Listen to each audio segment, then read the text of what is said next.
आप सभी को प्रभु यीशु मसीह के नाम में जय मसीह की। तो आइए आज हम जानते हैं आत्मा कलीसिया से क्या कहता है। 1000 वर्षों का राज्य। प्रकाशित वाक्य 20 अध्याय उसकी 11 आयत में लिखा है, फिर मैंने एक बड़ा श्वेत सिंहासन और उसको जो उस पर बैठा हुआ है देखा। उसके सामने से पृथ्वी और आकाश भाग गए और उसके लिए जगह ना मिली।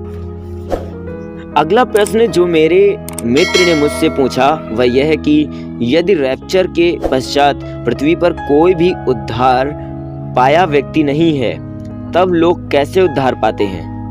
हमारा परमेश्वर उद्धार करता है, यह उसका प्रेम पूर्ण कार्य। वह इस समय अद्भुत रीति से बचाएगा।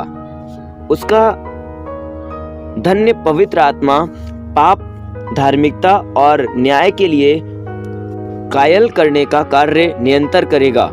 वह यह महान सुसमाचार प्रचार का कार्य ईश्वरीय तरीके से उद्धार प्राप्त और छाप लगे 1,44,000 इजरायली प्रचारकों के द्वारा आरंभ करेगा और संभवतः भजन संहिता 91 उन्हें इस कार्य के लिए दिए गए ईश्वरीय अस्त्र शास्त्रों की शैली को प्रकट करता है। प्रकाशित वाक्य 7 अध्याय उसकी 7 से 11 इस भयानक समय के कार्यों को बताते हैं और अद्भुत रीति से सामर्थवान और स्वर्गीय 2 गवाहों के आने को सम्मिलित करते हैं, एक मूसा के प्रभावशाली गुणों के साथ और दूसरा एलिया के सामर्थ के साथ। अध्याय 11 7वीं तुरही की आवाज पर स्वर्गदूतों के उत्सव मनाने के साथ समाप्त होता है। स्वर्गदूत के जय जयकार के इन शब्दों के साथ यह ईश्वरीय शुद्धिकरण के 7 वर्षों का समापन है। जगत का राज्य हमारे प्रभु का और उसके मसीह का हो गया और वह युगान युग राज्य करेगा।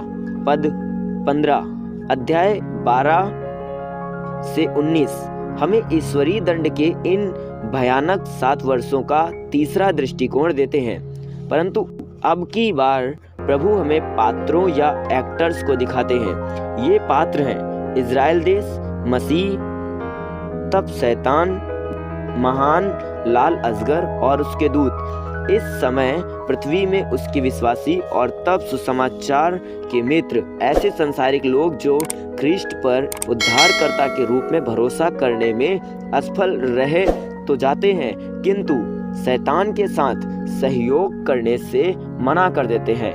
अध्याय 13 हमें 2 पशु देता है, एक गैर यहूदी, दूसरा संभवतः एक यहूदी। ये दोनों थोक में गुलामी और अपनी उपासना को बढ़ावा देते हैं। शैतान इन 2 उल्लू बनाए गए धोखेबाजों के द्वारा स्थायी रूप से अपने उद्देश्य में सफल रहता है। अध्याय 19 हमें हर्मगिदोन युद्ध और सब ईश्वर विरोधियों के बेदखल किए जाने में ले आता है। यीशु सदा सदा के लिए राज्य करेगा। अध्याय 20 हमें इज़राइल के भविष्यद्वक्ताओं, यूहन्ना भविष्यद्वक्ता और प्रभु यीशु के आने वाले स्वर्ण युग में ले जाता है।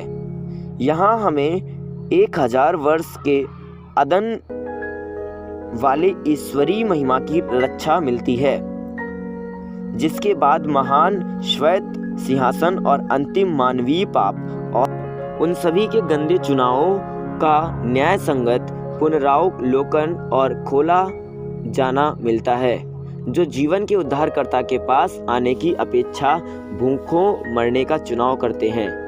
यह हमें अंतिम अनंत कालीन महिमा के दैवीय उद्देश्यों में ले आता है, जैसा कि यह हमारी बाइबल के अंतिम 2 अध्यायों में वर्णित है, और सब परमाणु हथियारों का अंत। परमेश्वर आत्मा है और अवश्य है कि उसके भजन करने वाले आत्मा और सच्चाई से उसकी आराधना करें। जैसा पौलुस प्रेरित लिखता है, हे भाइयों, मैं ये कहता हूँ कि मांस और लहू परमेश्वर के राज्य के अधिकारी नहीं हो सकते। 1 कुरिन्थियों 15:50।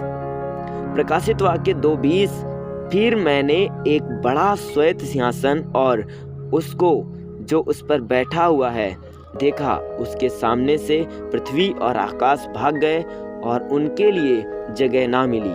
परमेश्वर आत्मा है। जय मसीह की। God bless you. परमेश्वर आप सभी को बहुतायत की आशीष दे।